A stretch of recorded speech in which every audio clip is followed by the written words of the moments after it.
Hi folks, Jennifer Nelson here, founder of Scout Real Estate. Glad you're listening in. I created Pocket Hours podcast to elevate our game and help us all learn from the best. I have interviewed some of the top producers in our industry about best practices, among many other things. We also tackle industry issues and changes with great conversation from many of our leaders. And the best part is you get clock hours just for listening in. After you have listened to 3 episodes, just email info@scoutrealestate.com to answer a few easy questions for the interview, and you will receive your certificate. Meanwhile, enjoy listening and learning, and go out there and be the agent you would hire. Hello, everybody. Jennifer Nelson here with Pocket Hours. I got to interview my long-term friend, Josh Whalen, with Altera Advisors today. Josh is my personal financial advisor, and he is just very knowledgeable. And I wanted him to come on the show today to talk through the things that maybe as realtors we avoid thinking about, which is long-term planning financially. So this is just rich. I don't even know where to start to tell you about this talk. But one of the things he said, I'll say as a quote, is that building your portfolio is a lot like building a house, and you have to do it one step at a time, but you have to get started in order to have a finished product. So if you're out there sort of wondering, I don't make enough money, or I've never done that before, I'm sure if I just give 10% of my money to my 401k, I'm fine.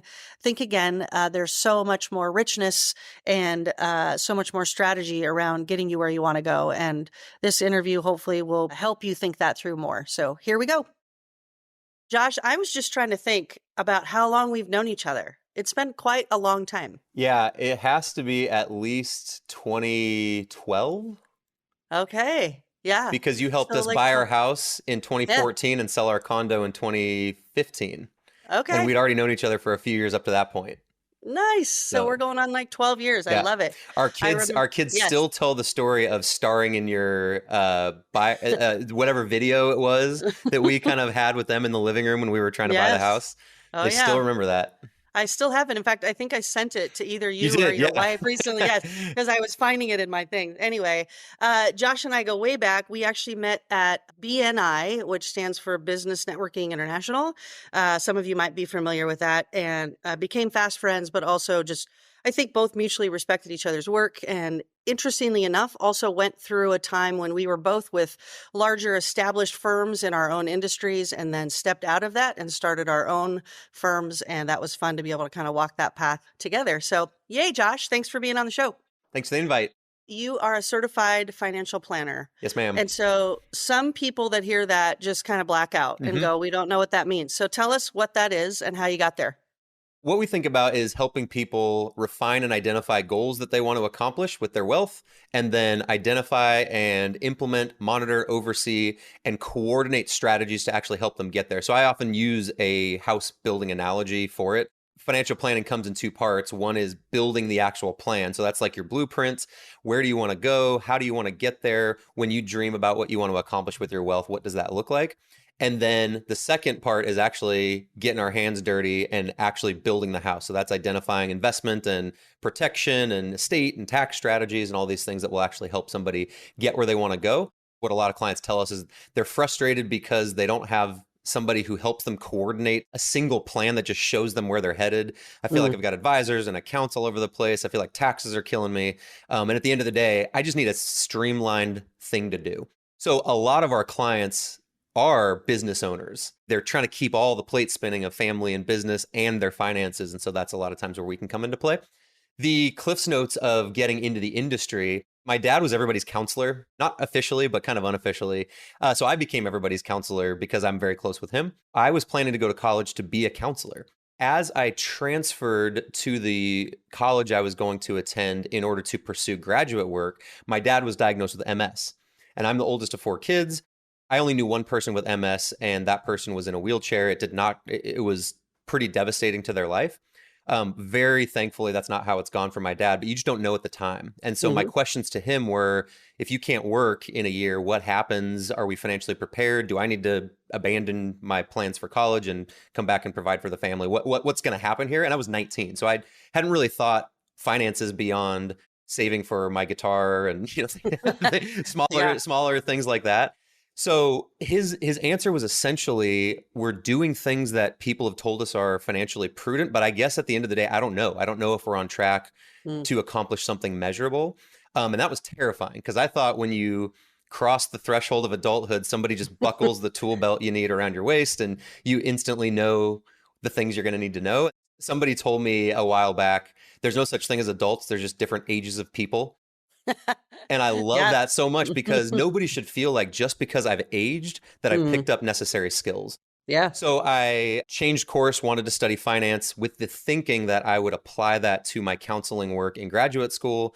And then in an investment class, sat next to somebody who was doing an internship at a financial planning company and realized what we do is kind of counseling plus finance strategy. Yep. Yeah. And so I love both of those things and decided to give it a try. Jenny and I were married at the time. And I said, okay, I don't get to quit for 3 years. No matter what happens, if we're on board with this, I don't get to quit for 3 years. Nice. Is that something you're on board for? And she was on board. So here we are. Good thing. Here we are 17 years later. So 17. That was my next question. the 17 years. experiment is continuing. Yes. Exactly. I like how we call it our practice on Yes. purpose, right? Yeah, that's right. We're still practicing. It's a practice, not a perfect. Yeah. As they Exactly. say. So 17 years ago, you took the plunge, you Yeah. became a financial advisor, and you started working for a larger firm. Yep. What made you leave a giant firm and start Altera Advisors? Yeah, so the way I describe where we were before was it was a little bit like if you're a realtor working for like a Windermere or a platform like that, where technically you're starting your own business, but you're just plugging it into a pre-established platform. The incredible thing about something like that is you just hit the ground running. So your job now is just go find clients essentially and Mm-hmm. refine your craft. You don't have to worry about hanging the shingle and managing the office and doing all those types of things. As time goes on, I became increasingly focused and compelled about the approach we wanted to take and the client experience that we wanted to have. So when I started with a class of 9 people and 2 of us stuck it out. And he and I became very close, always collaborated a lot, but had separate practices. So then what happened was we both left where we were, merged our practices together, and that's what formed Altera Advisors. What we were noticing in gaps was from the time a client engages us for the first time on the phone, online, in the office, to the point where we've done their 10th annual review, we wanted start to finish control over what that client experience was going to be like. And that's just not what we had there. And so we had to essentially start our own platform that could allow us to get where we wanted to go. That's awesome. Yeah. That's so great. I promise you, listeners, that this just isn't an unadulterated plug here, but I will say Josh is my financial planner. And truly, that is my experience, is that anytime I want to ask a question, and he knows I've called him about random questions to get his advice, I get to speak with him. And every single year there's a review about where I'm headed, and I feel very secure in my plan. So I love that. Thank you, Josh. It's fun to Occasionally, work I'm with like, you. Jennifer, I don't know if that's an infection. I'm sorry. Exactly. Yeah, so sorry about that. Call your actual doctor, please. Yeah. That's funny. Okay, so the reason, listeners, the reason I wanted Josh to be on the show, other than just I like talking to him, is because I think I know for certain that there are probably, I'm going to throw out a stat here. Most stats are made up on the spot. So here we go. 56%, I think. 56%. Yeah. There we go. I think it's higher, but of realtors don't have even an inkling of an idea of a financial plan. And so this industry, for better or for worse, draws a variety of personalities and people coming from all over the place. I don't think there's anyone that wakes up when they're a kid and says, you know what I want to be? I want to be a real estate agent. I've never heard of that before. But we end up here from different walks of life. And one of the draws, I think, to real estate is that free spirit, sort of, I want to do it my way, which is great, which is what makes entrepreneurs in many ways.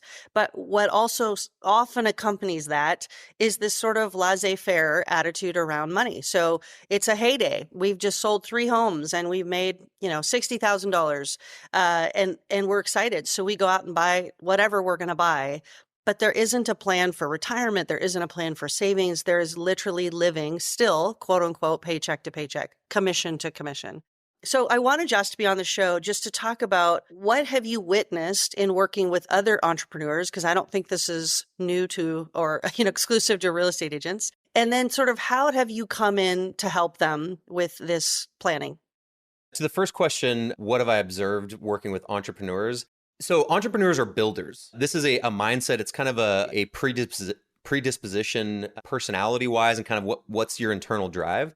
What can happen with that is when I think of a fixed plan to accomplish something in 40 years, somebody goes, yeah, but I want to build something today. Yeah. So there's a sense of restlessness, which I think about people's personalities. Like every character trait is like one of those bars on the foosball table. Hmm. It sticks out really far on this end for an entrepreneur, right? Hmm. That's I'll take risk, I'll do all that type of thing. But the Hmm. short end of that, because remember, the long end has a short end. The short end of that is I'm super restless. I can't commit Hmm. to a strategy. I have the shiny red ball syndrome where I chase kind of what the immediately attractive thing is. So for entrepreneurs, a challenge is harnessing that urge to build and directing it into building the thing that I'm skilled at, and then allowing the fruits of that to build for me off to the side to create true independence. That's really common regardless of the industry.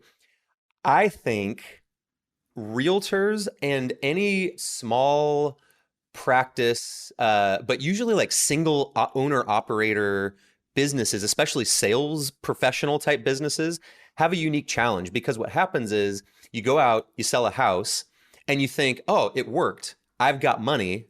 All Hmm. the money comes into my bank account. And I'm not thinking immediately forecasting marketing costs and rent and the costs that like our office here at Altera, we don't have Hmm. the option to spend every dollar that comes in. We have to budget for salaries and lease expenses and marketing and all these various things. If you're a realtor, when the check comes in, it feels like it's all your money. It's not clear that there's all these underlying expenses unless you're in a Hmm. position where you own a brokerage or something like that. So right, whoop, Yeah, that's me. that's you, yeah. So yeah, you've had that forced evolution of sorts, right? So I think that that's both the challenge and the answer. The more quickly you can view yourself as building a business and not making a sale, the faster your mindset can shift to creating something sustainable.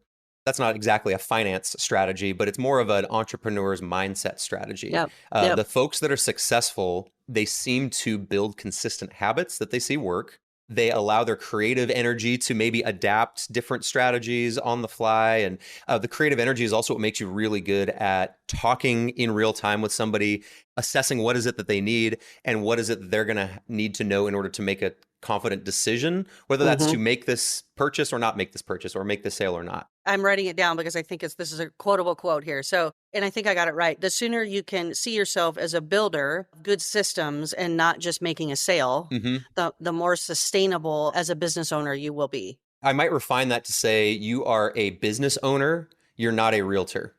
You own a business that sells and buys real estate, but you are a business owner. Got it. And you don't decide to be a business owner. You just are, right? That's true. If you That's have a true. kid, you're not deciding to be a parent. You're deciding whether to be a focused, intentional parent or a passive parent, right? True. Yeah, yeah. That's very true. Yeah. Yeah, and I do think that real estate agents, even when I first got in, when I got in, I started at Windermere, and I remember my designated broker literally said he was 30 years in the business. He had his feet up on the desk, he was reading the paper. That's Mm-hmm. him, and he patted me on the back, and he's like, "Go get him, Tiger." Just he My was name's just my Jennifer. cheerleader. Yeah, exactly. Do you even know my name? Yeah. Anyway, but there wasn't any training whatsoever of being a business owner. Yep. And then, of course, I needed training also on, how to become a realtor as well. So realtors, as you approach education, I would say any business planning class, which by the way, we offer at Scout, but there's other of them as well, to sort of set your mindset into, gosh, here's what I need to do first. Yep. And I'm going to sell houses and we're going to do that for sure. Yep. But before I do any of that, what am I doing to set up these systems? Yep. Yeah. Yeah, Okay. for somebody who wants to move to thinking that way, there's a couple of resources we use here at Mm. Altera. from a guy named Darren Hardy, who's kind of Yeah. a systems and time hmm management. He has a 12-session program called Insane Productivity. You'll also learn about him. He loves extreme phrases. But Okay. Insane Productivity runs our calendar. It's how we set annual goals. It's how we track quarterly goals. It's how we run every week. It's how we start every day. It's morning and evening bookends. So it's how you can build an entire structure around setting and achieving goals and building accountability. The other thing that he offers that we've done, this is more just for those in leadership or ownership, probably. But he does a business masterclass that's a 3-day intensive that's all about marketing strategies and positioning and Hmm. crafting your message. hmm So those are a couple of resources I might commend for folks to check out that have been very, very helpful for us to Yeah. shift from you're working with a client to you own a business. We used his book, The Compound Yeah. Effect, years ago Yeah.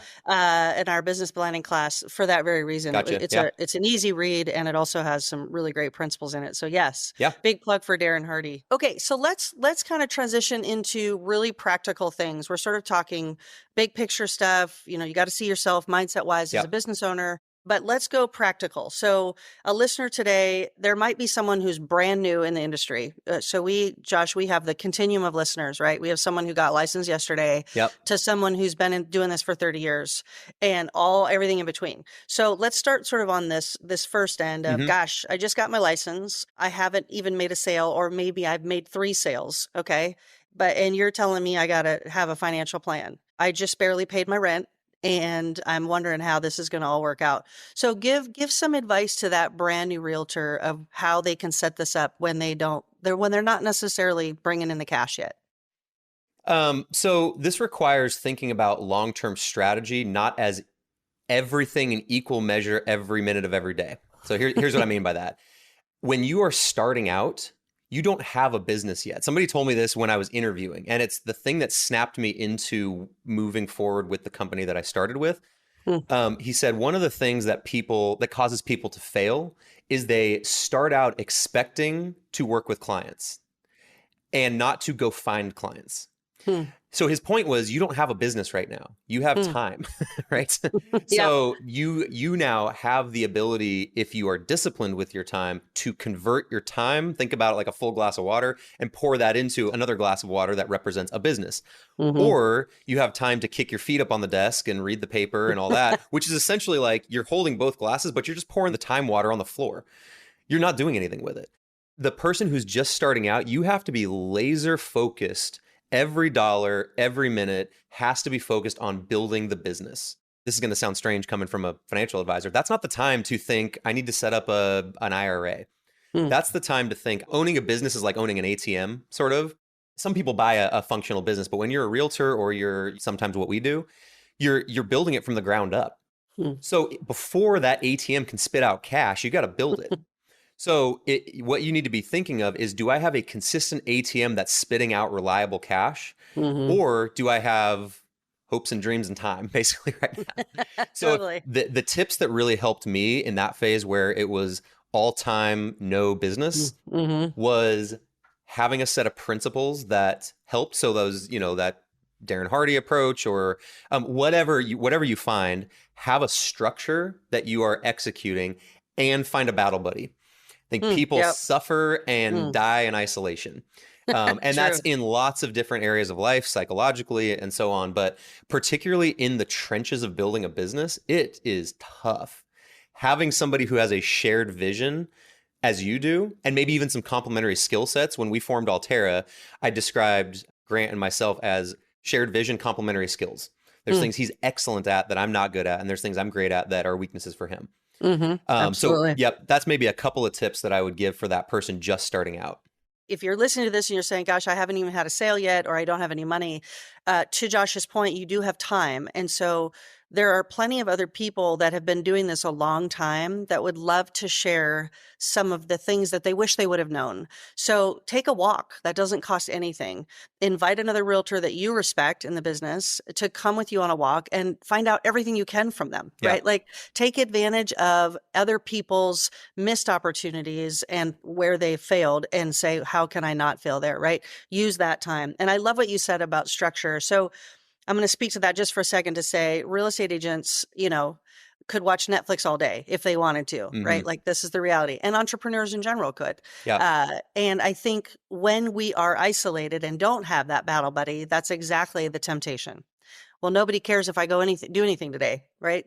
But getting to your office and being there at least in the morning, commit to 9 to noon, and being around others that do what you do is going to change your life. So build in that structure to say, hey, I go to the office or I do this and that and the other, and this is what I do every day to keep yourself accountable to building that business, right? When it feels like you could throw up your hands and say, well, no one's calling me. Yep. This is also part of the nearly unquantifiable, but it could be more important element of culture of the firm that you align yourself with. Yeah. So, Jennifer, one thing I've grown to learn about you over time is that you are endlessly investing in people. So somebody who joins your team, they might be going, okay, well, I'm comparing costs here and there and all over the place and so on. And great, like that's an important element. You will become the people you surround yourself with. You'll become more like those people. There's various iterations of that quote. You become the average of the 5 closest people to you, or something like that. Being a part of a team culture that is mutually investing in one another, it's invaluable. So that's worth as much money as it costs, right? Yes. Being around somebody who knows what to do and is willing to guide you to do it, and is willing to shove you out of the nest also, because you have to have that Yeah. in order to be successful, particularly in what you guys do. Thank you. You Appreciate can't that. underestimate the value of that type of a team. I love it. Yeah. Thank you. I appreciate that. Okay, so let's move now into, all right, I'm a couple years in, I don't know, 5 to 7, I'm making it up. And now I'm making decent money, but I don't know anything about, somebody keeps saying these 3 letters, SEP, SEP, I don't know what that is. And I know I'm supposed to be contributing to some sort of retirement, but to be honest, I used to work in a corporate world and they did it for me. They asked me how much to take out and they took it out. And so I don't really know. And I'm a little bit nervous because we never know when our next commission check is going to be to send anything away anywhere. So talk to us about sort of that mindset, which I think is a majority of realtors, by the way. Yeah. There's the percentage over here that have started doing this already. There's the people at the beginning that say, I don't have any money to put in any account. And then there's this giant group in the middle that say, yeah, but that scares me. Yep. What do we say to them? There's a couple of things. First is that's usually the phase of life where people start getting annoyed by their taxes. So understanding that at the end of the day, what you want to build is financial independence. So we talk about wealth as a tool that can be used to do other things. The people who have a healthy relationship with their wealth view wealth as a tool, view it as energy that they're stewarding, they're guiding, and it's not something they grasp onto with white knuckles. With that in mind, if I'm in that phase and I'm going, okay, eventually I don't want to have to sell houses or commercial real estate or whatever it is in order to make a living, I might choose to continue to do it. You just described an important end objective, which is financial independence. I have moved enough money from money that I earn into something else that generates passive income for me. That could be rental properties. It could be investment portfolios. It could be whatever. But at the end of the day, the objective is I don't have to work for money. I can work because I enjoy it. Practically speaking, what does that mean? It means quantifying that with somebody, doing some math around, well, I just described an objective, but I didn't say any numbers. So let's forecast, what would that look like cost-wise? What would I need to spend today in order to have a financially independent life that would allow me to do some of the things that I enjoy doing? What will that need to be in 10, 15, 20, 30, 40 years, however long of a runway you're looking at? And then how much would I need to save on a regular basis in order to make that a reality? For realtors in particular, because the income comes in fits and starts, it doesn't just come in a monthly paycheck. I love the idea of answering the question, what's my number? So work with somebody, work through a process to refine an objective you're excited about. By the time I'm 50, I don't want to have to work for a paycheck. If I could spend $200,000 a year after taxes and debt payments, that would do it for me right now. Okay. Now, if you're inclined this way, or an advising team can help you figure out what's your number, meaning the nest egg you're going to need by age 50 in order to have that income stream that you don't have to worry about. And now you're in a race so let's say that number's $5 million. I don't know what it is, but let's say it's $5 million. Now you're in a race to build a $5 million passive income business is kind of how you can think about it. In phase Mm-hmm. one of your life, you built a realtor business, you built a real estate business. In Mm-hmm. phase two of your life, you're building a financial independence business. Mm-hmm. That ATM that spits out the income you need to enjoy your life and not have to worry about money costs you $5 million over time. So Mm-hmm. now you're not paying that to somebody else, you're building it for yourself. So now when you say, well, okay, wow, so if I made $400,000 this year, how much of that would I need to set aside every year till I'm 50 in order to make that a reality? And then that's the next thing that your advising team or, the math problem you have to solve. What's my number? How Yeah. much would I need to set aside in order to get there? But having that number identified frees you of the worry that, oh my gosh, I'm not putting 10% of every paycheck away toward some objective. I like thinking about it in more of like a business building. You're in a race to save X number of dollars. And then another practical aspect of this would be just getting some basic knowledge around how different saving strategies help you. So you can kind of think about it like I'm in a battle between flexibility, I can do whatever I want with my money at any time, and things that will help me with taxes and help me prepare for retirement a little bit more efficiently. Yep. Money you have in your bank account or in a taxable investment account where you buy and sell stocks. It's great. You can get access to any of it, all of it, anytime you want. Every dollar of capital gains and income and all that stuff you pay taxes on. If you earned $500,000 this year, it just is $500,001. If you earned $1 of income, that tax rate is going to not make you happy. And Yeah. so that's one of the incentives behind setting up a SEP IRA, which is an example of an account that you can put money into. It comes off your taxable income for this year. And then when you take it out in retirement, you're going to pay taxes at that point. But theoretically, you'll be in a lower tax rate. This is where I'll have to, I guess, harness. I'm trying to say restrict. Rein in. There we go. Okay, okay. Some other horse term that I don't know. Rein in the getting into the finance geek aspect of things. But thinking about it as a battle of I want to save money and I want to also have access to some, and I want some of it to help me with this nasty tax problem. Ultimately, all of this adding up to what's that number by the time I want to be able to work because I want to, not because I have to. Pocket Hours is brought to you by Scout Real Estate. Hi, I'm Jennifer Nelson, owner at Scout Real Estate. I started this firm with the vision of doing things differently, with our focus on legendary service for our clients and creating a community of producing agents to spur each other to do higher quality work.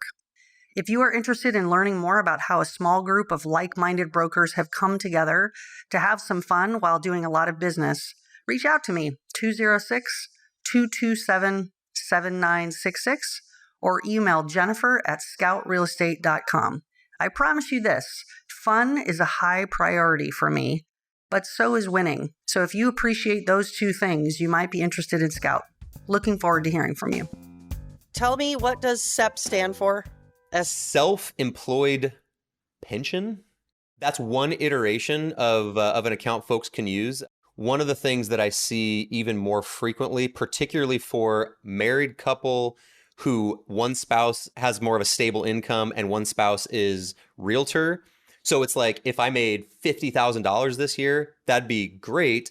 Our household isn't dying because there's multiple sources of income coming in. Why do I bring that up? That's a scenario where people are interested in putting more of their income away because more of that income they're earning from their real estate business is extra. You might be able to save a higher percentage of that income into something called a solo or individual 401k. That's probably more of our go-to now rather than a SEP for a variety of reasons. And there's a ton of blogs and articles. If you just search, solo 401k versus SEP, a million firms, including Altera, has done an analysis of the two and helps you learn the differences. One of the things someone told me a long time ago, whether it's SEP or this IRA that you're talking about, the 401k thing, eventually you're going to make enough money, whatever that is, that you're going to want to find someplace to put that money that takes away from your taxable income every year. I'm going to use Josh's example. Let's say you make $500,000 in 2023.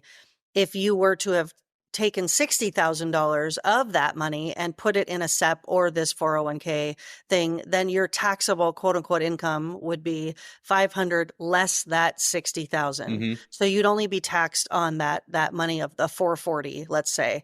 And that makes a big difference when we're talking about what you're going to be paying in to the government. If you made $500,000 and put away $60,000, you're in the top tax bracket. If you're an individual single, 37%, that would save you $22,200 in taxes. Wow. That's Yeah, there we go. 22,000 less dollars you just sent to the IRS. That's amazing. Yeah. I like that. That's a good number. Yeah. So it's accomplishing both that, which you're not paying taxes on, but it's also setting you up strategically toward that number that Josh was just talking about. Hey, I want to get to this number by the time I'm this age, and here's my plan to get there, right? So these are these strategies. There's other things you talked about, a brokerage account, which I know that I have with you as well. And so if you're the kind of person who, like me, likes to have some control about things, and when I send some money away, I understand I can't touch that until I'm retired.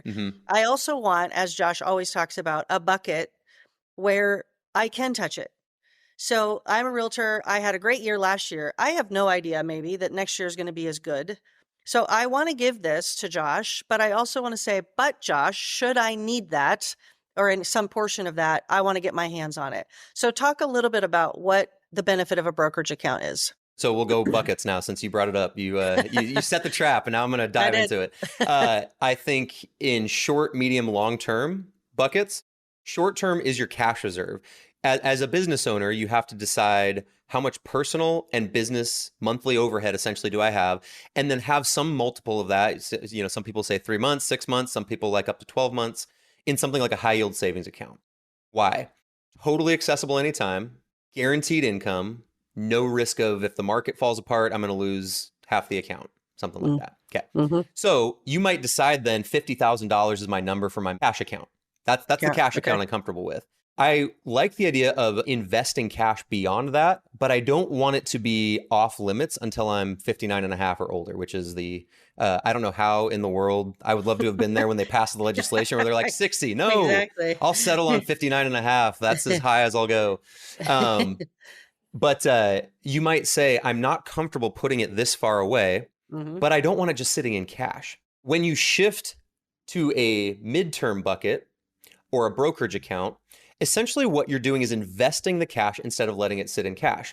So what you're giving up is some of the safety and security, but it's not off limits. So your retirement account, one, is going to be invested in something, usually something in the stock market, stocks and bonds, something like that. If the economy falls apart, you're going to lose value there temporarily. It's like a house, right? The value of your house fluctuates. If you're on Redfin all the time going, oh my gosh, did my house go down in value? Look around. The square footage didn't change. It just means it's temporarily down in value. Yes. You have to think of your portfolio as the same way. If you go to our blog, I wrote an article about how your portfolio is like a home or something like that. But it's essentially saying like 100 shares of Microsoft is like 100 square feet in your house. The prices of both of those fluctuate, but the amount you actually own doesn't change. Okay, so in your long-term retirement account, you're taking the risk that you're going to have fluctuations in value, but if you get access to it, if you take a withdrawal before you're 59 and a half, you're going to pay taxes plus an additional 10% penalty in a year where you probably already made a bunch of money. So you're going to lose half of it to taxes, basically. That's a pretty terrible slap on the wrist. Yeah. When you move to this brokerage account, essentially what you're doing is giving yourself the ability to invest the funds, but without the restriction. So I can take the money, I could invest it, I could buy stock, I could pick a more conservative investment strategy. I'm taking on some risk that if the market declines, I'm going to lose some value temporarily. But if I needed all of that back tomorrow, I can get all of it with no penalty, no restrictions. For those of you that are saying, I don't know if I'm quite ready to send $50,000 into this SEP or 401k, meeting with an advisor to talk through your chances. But what if it's half and half? What if it's some you can have access to? Here's my account it's a feel good account. I didn't have as good a year as I needed to have, and now I need to dip into this for a minute. That's what that's about. I also love the analogy about homes because this is our language. And we are constantly talking to our clients about value and people that are saying, gosh, Jennifer, I just looked on Redfin and it looks like the house you sold me last year is now worth 200,000 less than, or 100,000 less than it was. Yeah. And I say, which bedroom did you lose? Exactly. Oh, no. Yeah, right. Yeah. Did it burn down? What happened? Yeah. So this great thing about over time. So are you planning to sell it this year? Well, no. Oh, well then who cares, right? Yeah. Like on some level, who cares? So let's talk about value when it's time for you to sell. And we know on average that both portfolios and homes have an upward trend. Yeah. So, There's yeah. there's a thing that I think can help with that. We both experience clients working through emotional responses to observations they're making about whatever strategy it is, the home they own, the portfolio they have. Something that we try to do here when we're talking with our clients is not answer a question that wasn't asked. Hmm. So when someone goes, "Oh my gosh, my portfolio's down, I invested $3 million and it's down to $2.5 million." I could start defending and going, "Oh yeah, but don't worry, blah blah blah." What I'm doing is I'm inserting my own worries there. Oh my Mm, gosh, you think I didn't do a good job? Let me just reassure you, as opposed to going, "What's the question you're asking?" Because that you're exactly right. And if I mhm, saw something that I owned go down in value by 20% or whatever, I'd probably feel the same way. What concerns does that bring up? Are you yeah. wondering if this was the right strategy? Are you wondering, do we need to make a change? Help me Mm, understand. If I think about myself like a counselor, right? So going mm. back to my what I thought would be my Yeah. roots, Yeah. how can I help you with that observation you're making? Yes, for sure. Hmm. And I can't say enough about this. We practice the ninja philosophy, which I know I've talked to Josh about before, but it's the Socratic method. So we're always asking more questions Yeah, than we're trying to provide answers for. And oftentimes that's because we're answering the wrong question. That isn't the question, yeah, but we wouldn't know it because we're already starting to fill in the blanks before we actually know what the question is. So yep. that's great. People are intimidated when they are involved in something that implicates them, but they don't understand it. Hmm. So clients ask us questions all the time where the underlying question is, am I going to be okay? Am I going to run out of money when I'm 80 and have to bag groceries? But what they ask is, oh, I'm worried about inflation or I'm worried Mm, about something. Those are real fears. That's legit. But what we have to do is try to attach it to nobody's abstractly afraid of inflation. They're afraid of some result it could create in their future. for And so what we sure. want to do is identify that and say, okay, let's assume this continued. Let's actually investigate together. If your fear is that's going to ruin your retirement plan, let's actually investigate that. So we can Hmm. model that out. We can show you what that might look like and let's find out if we need to make any changes. But let's actually try to attach it to what the real concern is. Hmm. Because at the end of the day, success is your strategy has been vetted. It seems stable. It's something we should continue with. And you can sleep okay at night. Hmm. Both of those Yeah. things have to be true for a successful outcome. You and I both know lots of people with massive balance sheets and they're miserable humans. So true. Yes. Yeah. Yeah, for sure. I'm going to kind of divert just for a second to say I just finished writing an article and putting it out there in the world about the verdict for real estate, the verdict that recently happened in the news, the $1 billion lawsuit that in Missouri for the National Association of Realtors that found that some brokers were colluding to try to have their clients pay more money than they should. At the end of the day, this is talk of the town. It's the news, and so we'll have clients come to us and say, what do you think about the verdict? And to turn that on its head, to your point, Josh, and say, well, I have a lot that I think about it, but what do you think about it? To hear what their real question is, because there's a little bit of, I'm wondering if I should distrust you Hmm. because you're a real estate agent, Yeah. but is that really the question? And then finding out as you talk more that really they want to just be assured that you're on the up and up and that you practice differently than what those brokers did. And we could do that by asking questions. So back to that again. Yeah. Okay, so lastly, let's go to people like me. Thankfully, I was right on the word I'm trying to find. I met Josh and hooked up with him and was able to create a great plan. And I'm going to tell you one experience of that is that I knew just enough to be dangerous and not enough to have any sort of structure or plan in this. And after meeting with Josh, even one time, I walked away with an incredible relief. There's a plan. Someone else knows how to do this and is great at it. And I can sit back because now there's a map, there's a road, and I know where I'm going. And so if you're in a place where you've done this a while and you're making decent income and you want to relieve yourself of yet another thing on your plate, because as entrepreneurs, boy, all the hats we wear, financial advising is probably not the one you should wear. Hand that off to the people that do it well. But for folks that are looking at this, that already have a financial plan or are very close to having one, what are some of the things that you see that have benefited people like real estate agents or other entrepreneurs, other than the 401k or SEP, that you say, gosh, recently I helped somebody figure out this tax strategy or this thing or this other way to invest that's really, helped their bottom line? There's an nearly infinite number of ways somebody could somebody could build their strategy. I think about it in combination. What's the ideal combination of different strategies for an individual? Properly mixing something like a long-term retirement account that's going to help you with your taxes today, but not getting so laser focused on taxes today that you forget you're also going to have to pay taxes tomorrow. And what I'll tell you about working with retired people is they feel worse about the taxes they pay out of their savings than they feel about the taxes they pay out of their income, because you don't experience both at the same time. Yeah. So what I would say is you can pair strategies that help you with your taxes today with strategies that are going to generate tax-free income tomorrow. So you've probably heard of a Roth and then fill in the blank, 401k, IRA. Those are strategies where you're not getting a tax break today, but all the growth is going to come out totally tax-free. In a perfect world, I think about tax strategy. I only think in analogies. So I think about tax strategy in retirement like the hot and cold knobs on the bathtub. So I can't have freezing cold water or scalding hot water to have an optimal outcome, to actually enjoy my experience. The cold water, I'm going to say, is the taxable money, because you're going to pull it out and pay a bunch of taxes or pay some taxes on it. And that feels bad. And cold water generally feels worse. So there you go. Let's align it that way. Imagine you want to spend $100,000 a year, but taxes go up significantly at $80,000. If you had buckets set up and a strategy where you could pull $79,000 out from your taxable money and then $21,000 out from your tax-free money, you just created your optimal income while keeping your taxes low.